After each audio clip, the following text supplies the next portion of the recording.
ang kwento, isang tinig na handang makinig sa tao.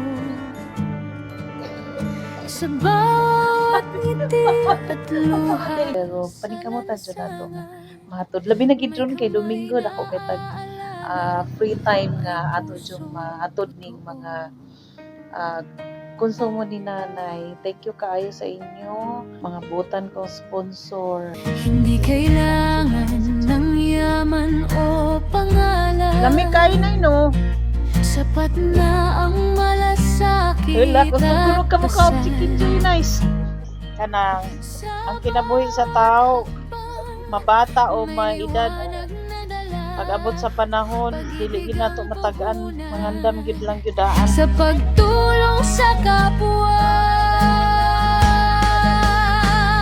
Sa Genius TV, charity vlog, tayo ay magsama.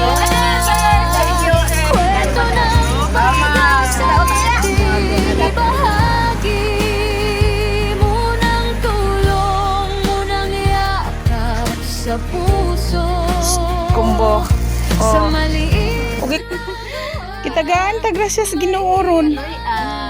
Hingango sa ko pangusa sa ko. Sir, okay. Salamat kay ma'am. Ma'am Gina po. Sa bawat Oh, dali.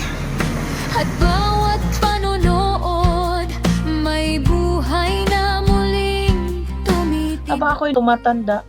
Ang daming realization sa buhay ko. Sabi ko nga, nakipasalamat ko nga na nandito pa rin ako sa edad kong ito.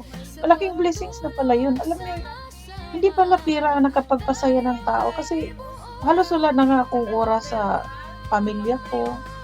Halos naubos na yung oras ko sa kahanap buhay.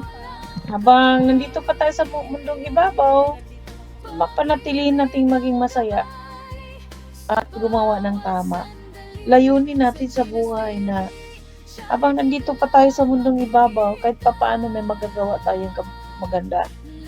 Kasi hindi natin hawak buhay natin eh. Ang narap sa pakiramdam na yung saya mo ay galing sa puso, talagang nakangiti ka na maluha-luha. Kasi nakangiti ka, nasa labi lang. Nasa labi mo lang ang iyong ngiti at hindi tago sa puso. So yan ang realization ko sa buhay na hindi pala mayroon kang magandang trabaho, meron kang malaking sahod, tapos sa'yo, ano ka lang, kulang sa kaligayahan. Pero yung mga tao na kontento lang sa buhay kahit naghihirap, kung anong meron yun na, makakain ng 3 bisis sa isang araw, saka may oras sa Panginoon, yun na, ang saya, napakasaya.